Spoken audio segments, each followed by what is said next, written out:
जय जगन्नाथ। ओम शरणागतनाथ परित्राणं वरायणी सर्वसार्थे हरे देवी नारायणी नमस्तुते।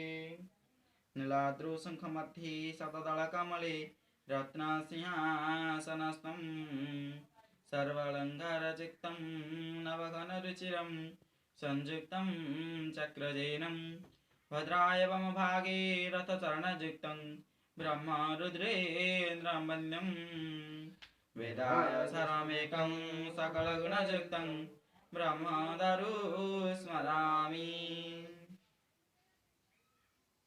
ओम मंत्रमूल गुरुवाक्यम ध्यानमूल गुरुरूपम पूजामूल गुरुपादम मोक्षमूल गुरु कृपा।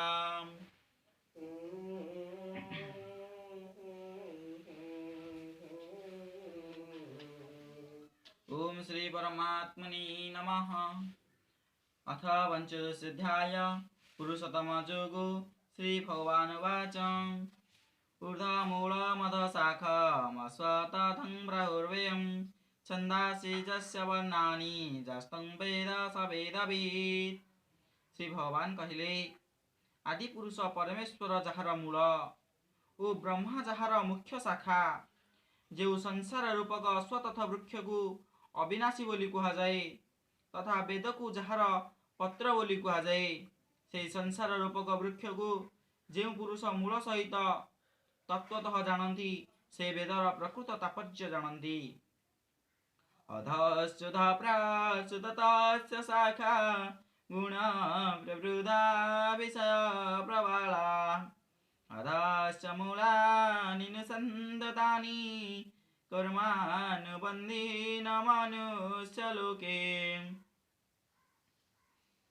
त्रिगुण रूपी जल द्वारा बुद्धि प्राप्त होइथिबा एवं विषय भोग रूपी कोमल पत्र थिबा से संसार वृक्षर देव मनुष्य और त्रिजक आदि जोनि रूपी शाखा गुड़िक तल उपर आदि सकल दिगरु प्रसारित होइछि तथा मनुष्य लोकरे कर्मानुसारे बंधन करुथिबा अहंत्व ममत्व और वासना रूपी मूल गुड़िक मध्य तल उपर आदि सर्वलोकरे व्याप्त होइछि। न रूपमस्यो ततोपलभ्यते नन्दो न चार्दी न च सम्प्रतिष्ठा अश्वत्थमेनं सुविरूढमूलमसङ्गशस्त्रेण दृढेन चित्वा। एई संसार वृक्षर स्वरूप जेपरि बोली कुहाଯାଇଛି एठारे विचार करिवा समय रे सेही परि देखुवाकु मिलु नाही कारण एहार आदि नाही कि अंत नाही तथा एहार यथायथ स्थिति भी नाही। तेणु एई अहंतं ममत्वं ओ वासना रूपी अति दृढ़ मूल विशिष्ट संसार रूपी अश्वत्थ वृक्ष को दृढ़ वैराग रूपक शस्त्र द्वारा छेदन करी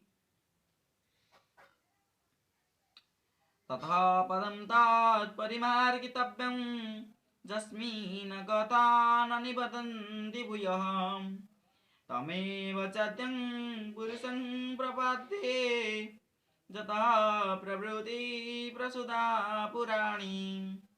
तापरे जहाकु पाइले मनुष्य पुणी संसार को फेरे नहीं से परम पद रूपक परमेश्वर को भल भावरे खोजिबा उचित एवं जे परमेश्वर ठारू एही पुरातन संसार वृक्षर प्रवृत्ति विस्तारित होइछि मु सही आदि पुरुष नारायण शरण नेउछि बोली दृढ़ चित्तरे निश्चय करी से परमेश्वर की मनन एवं निधि साधन करिबा उचित। निर्माण मोह जित संग दोषा अध्यात्मनीता विनिवृत कामा द्वन्द्वैर्विमुक्ता सुख दुःख संगे गच्छन्ति मृडा पदमाव्ययं तत्।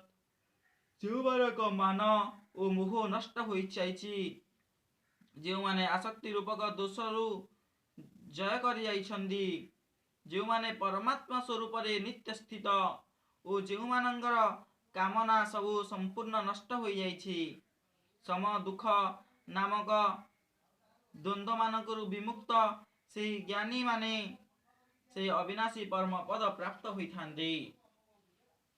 न तदभासयति सृज्यो न शशाङ्को न पावकः यदा गत्वा निवर्तन्ते तदा मं परमं मम। ସେହି ସ୍ୱୟଂ ପ୍ରକାଶ ପରମ ପଦକୁ ସୂର୍ଯ୍ୟ ପ୍ରକାଶିତ କରିପାରନ୍ତି ନାହିଁ, ନା ଚନ୍ଦ୍ର ନା ଅଗ୍ନି କେହି ପ୍ରକାଶିତ କରିପାରେ ନାହିଁ। ସେହି ଯେଉଁ ପରମ ପଦକୁ ପ୍ରାପ୍ତ ହେଲେ ମନୁଷ୍ୟକୁ ଆଉ ସଂସାରକୁ ଫେରିଆସିବାକୁ ପଡ଼େ ନାହିଁ, ତାହା ହିଁ ମୋର ପରମ ଧାମ। ମମୈବଂଶ ଜୀବଲୋକେ ଜୀବଭୂତଃ ସନାତନଃ मनः षष्ठानीन्द्रियाणि प्रकृति स्थानिकर्षति। ଏହି ଦେହରେ ରହିଥିବା ସନାତନ ଜୀବାତ୍ମା ମୋର ହିଁ ଅଂଶ ଅଟେ ଓ ସେ ହିଁ ଏହି ପ୍ରକୃତିର ସ୍ଥିତି, ମନ ଓ ପାଞ୍ଚ ଇନ୍ଦ୍ରିୟକୁ ଆକର୍ଷଣ କରେ। ଶରୀରଂ ଯଦବାପ୍ନୋତି ଯଜାପ୍ୟୁତ କ୍ରମତୀଶ୍ୱରଃ गृहीतैतानि संजाते वायुर्गन्धानि वासया। वायु ଯେପରି ଗନ୍ଧର ସ୍ଥାନରୁ ଗନ୍ଧକୁ ବୋହି ନିଏ, ଦେହାଦିର ସ୍ୱାମୀ ଜୀବାତ୍ମା ମଧ୍ୟ ଯେଉଁ ଶରୀର ତ୍ୟାଗ କରି ଚାଲିଯାଏ, ସେଥିରୁ ସେହିପରି ହିଁ ମନ ସହିତ ଏହି ଇନ୍ଦ୍ରିୟମାନଙ୍କୁ ଗ୍ରହଣ କରି ଯେଉଁ ଶରୀର ପ୍ରାପ୍ତ ହୁଏ ସେଥିରେ ପ୍ରବେଶ କରେ।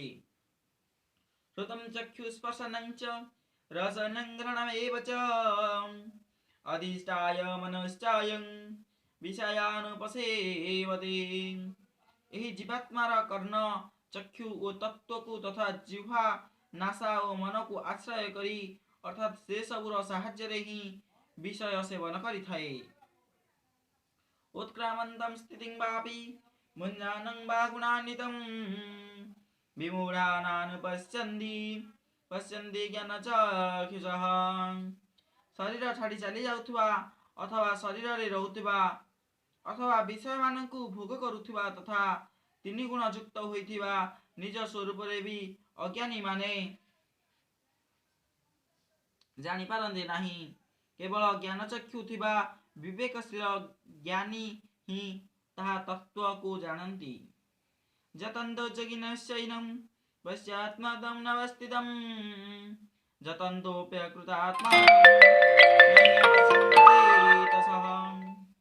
ଯତ୍ନ କରୁଥିବା ଯୋଗୀମାନେ ମଧ୍ୟ ନିଜ ହୃଦୟ ସ୍ଥିତ ଏହି ଆତ୍ମାକୁ ତତ୍ତ୍ୱତଃ ଜାଣନ୍ତି, କିନ୍ତୁ ଯେଉଁମାନେ ନିଜ ଅନ୍ତଃକରଣକୁ ଶୁଦ୍ଧ କରିନାହାନ୍ତି, ସେହି ଅଜ୍ଞାନୀମାନେ ତ ଯତ୍ନ କରିଚାଲିଲେ ମଧ୍ୟ ଏହି ଆତ୍ମାକୁ ଜାଣିପାରନ୍ତି ନାହିଁ। ଯଦାଦିତ୍ୟଗतं ତେଜୋ ଜଗଦଭାସେଦେଖିଳଂ ଚନ୍ଦ୍ରମସି ଚାଗ୍ନୁ ତତେଜୋ ବିଧି ମାମକଂ। ସୂର୍ଯ୍ୟଙ୍କ ଠାରେ ଥିବା ଯେଉଁ ତେଜ ସମସ୍ତ ଜଗତକୁ ପ୍ରକାଶିତ କରୁଛି ତଥା ଯେଉଁ ତେଜ ଚନ୍ଦ୍ରମାରେ ରହିଛି ଓ ଯାହା ଅଗ୍ନିରେ ରହିଛି, ତାହାକୁ ତୁମେ ମୋର ହିଁ ତେଜ ବୋଲି ଜାଣ। ଗାମାବିଶ୍ୟ ଚ ଭୂତାନି ଧାରୟାମ୍ୟହମୋଜସା ପୁଷ୍ପାମି ଚୌଷଧି ସର୍ବା ସମଭୂତରସାତ୍ମକଃ। ଏବଂ ମୁଁ ହିଁ ପୃଥିବୀରେ ପ୍ରବେଶ କରି ନିଜ ଶକ୍ତିରେ ସମସ୍ତ ଭୂତ ପ୍ରାଣୀଙ୍କୁ ଧାରଣ କରେ ଓ ରସ ସ୍ୱରୂପ ଅର୍ଥାତ୍ ଅମୃତମୟ ଚନ୍ଦ୍ର ହୋଇ ସକଳ ଔଷଧରୁ ତରୁଲତାରୁ ଅର୍ଥାତ୍ ବନସ୍ପତିମାନଙ୍କୁ ପୁଷ୍ଟ କରେ। ଅହଂ ବୈଶ୍ୱାନରୋ ଭୂତ୍ୱା ପ୍ରାଣୀନାଂ ଦେହମାଶ୍ରିତଃ ପ୍ରାଣାପାନାସମାଯୁକ୍ତଃ ପଚାମ୍ୟନ୍నం ଚତୁର୍ବିଧିଂ। ମୁଁ ହିଁ ସକଳ ପ୍ରାଣୀଙ୍କୁ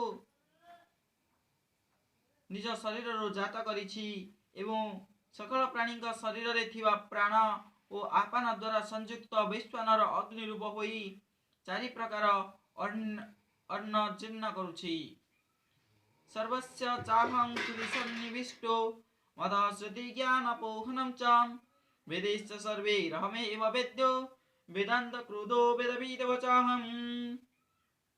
ମୁଁ ହିଁ ସବୁ ପ୍ରାଣୀଙ୍କୁ ହୃଦୟରେ ଅନ୍ତର୍ଯ୍ୟାମୀ ସ୍ୱରୂପରେ ରହିଛି ତଥା ମୋ ଠାରୁ ହିଁ ଶ୍ରୁତି, ଜ୍ଞାନ ଓ ଅପୋହନ ଜାତ ହୁଏ ଓ ସବୁ ବେଦ ଦ୍ୱାରା ଏକମାତ୍ର ମୁଁ ହିଁ ଜାଣିବାରେ ଯୋଗ୍ୟ ତଥା ମୁଁ ହିଁ ବେଦାନ୍ତ କର୍ତ୍ତା ଓ ବେଦଜ୍ଞ।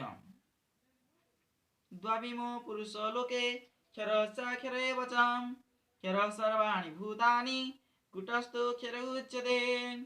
ଏହି ସଂସାରରେ ନାଶବାନ ଓ ଅବିନାଶୀ ଏହି ଦୁଇ ପ୍ରକାର ପୁରୁଷ ଅଟନ୍ତି। ସେମାନଙ୍କ ମଧ୍ୟରୁ ସକଳ ଭୂତ ପ୍ରାଣୀମାନଙ୍କ ଶରୀରରେ ନାଶବାନ ଓ ଜୀବାତ୍ମା ଅବିନାଶୀ ବୋଲି କୁହାଯାଏ। ଉତ୍ତମ ପୁରୁଷସ୍ତନ୍ୟଃ ପରମାତ୍ମେ ତଦାହୃତଃ ଜଲୋକୋ ତ୍ରୟମାବିଶ୍ୟ ବିଭର୍ଭବୈଶ୍ୱରଃ। ଏହି ଦୁଇ ପୁରୁଷଙ୍କ ଠାରୁ ଉତ୍ତମ ପୁରୁଷ ତ ଅନ୍ୟ ହିଁ ଅଟନ୍ତି, ଯେ କି ତିନି ଲୋକରେ ପ୍ରବେଶ କରି ସମସ୍ତଙ୍କ ଧାରଣ ପୋଷଣ କରନ୍ତି ଓ ଅବିନାଶୀ ପରମେଶ୍ୱର ଓ ପରମାତ୍ମା ବୋଲି କଥିତ ହୁଅନ୍ତି। ଯସ୍ମାତ୍ କ୍ଷରିମତୀତୋऽହଂ ମକ୍ଷରାଦପି ଚୋତ୍ତମଃ ଅତସ୍ମି ଲୋକେ ବେଦେ ଚ ପ୍ରଥିତଃ ପୁରୁଷୋତ୍ତମଃ। ଯେହେତୁ ମୁଁ ନାଶବାନ ତଥା ଜଡ଼ବର୍ଗ କ୍ଷେତ୍ରଠାରୁ ସର୍ବତ୍ର ଅତୀତ ଓ ଅବିନାଶୀ ଜୀବାତ୍ମା ଠାରୁ ମଧ୍ୟ ଉତ୍ତମ, ତେଣୁ ଲୋକମାନଙ୍କ ମଧ୍ୟରେ ଓ ବେଦରେ ମଧ୍ୟ ମୁଁ ପୁରୁଷୋତ୍ତମ ବୋଲି ପ୍ରସିଦ୍ଧ। जो मामेव समृद्धो जानाति पुरुषोत्तमं स सर्वविद भजति मां सर्वभावेन भारत। हे भारत, ଯେଉଁ ଜ୍ଞାନୀ ପୁରୁଷ ମୋତେ ଏପରି ଭାବରେ ତତ୍ତ୍ୱତଃ ପୁରୁଷୋତ୍ତମ ବୋଲି ଜାଣନ୍ତି, ସେହି ସର୍ବଜ୍ଞ ପୁରୁଷ ସବୁ ପ୍ରକାରରେ ନିରନ୍ତରେ ମୋତେ ଅର୍ଥାତ୍ ବାସୁଦେବ ପରମେଶ୍ୱରଙ୍କୁ ହିଁ ଭଜିଥାନ୍ତି। इति गुह्यन्तमं शास्त्रं मिदं मुक्तं मया नघ एतद् बुद्ध्वा बुद्धिमानं स्यात् कृतकृताश्च। हे निष्पाप अर्जुन, एहिपरि भाବରେ ଏହି ଅତି ରହସ୍ୟଯୁକ୍ତ ଗୋପନୀୟ ଶାସ୍ତ୍ର ମୋ ଦ୍ୱାରା କୁହାଗଲା। ଏହା ତତ୍ତ୍ୱତଃ ଜାଣିଗଲେ ମନୁଷ୍ୟ ଜ୍ଞାନବାନ ଓ କୃତାର୍ଥ ହୋଇଯାଏ।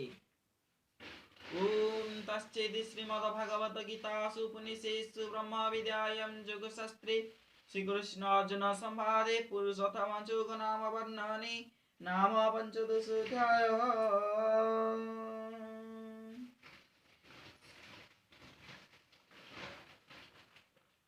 बोलो भक्तवत्सल भगवान की जय, श्री जगन्नाथ भगवान की जय, श्री भद्रा माता की जय, बलभद्र ठाकुर की जय, पतित पावन बाना की जय, शंख क्षेत्र की जय, चक्र क्षेत्र की जय, महोदधि की जय, श्री क्षेत्रधाम की जय, श्री चैतन्य देव की जय, पंचसखा की जय, अति बड़ी जगन्नाथ दास की जय, बलराम दास की जय, गुरु भगवान की जय, संत शिरोमणि तुलसीदास की जय, भक्त शिरोमणि वीरबजरंगबली की जय, गुरु भगवान की जय, पितामाता भगवान की जय।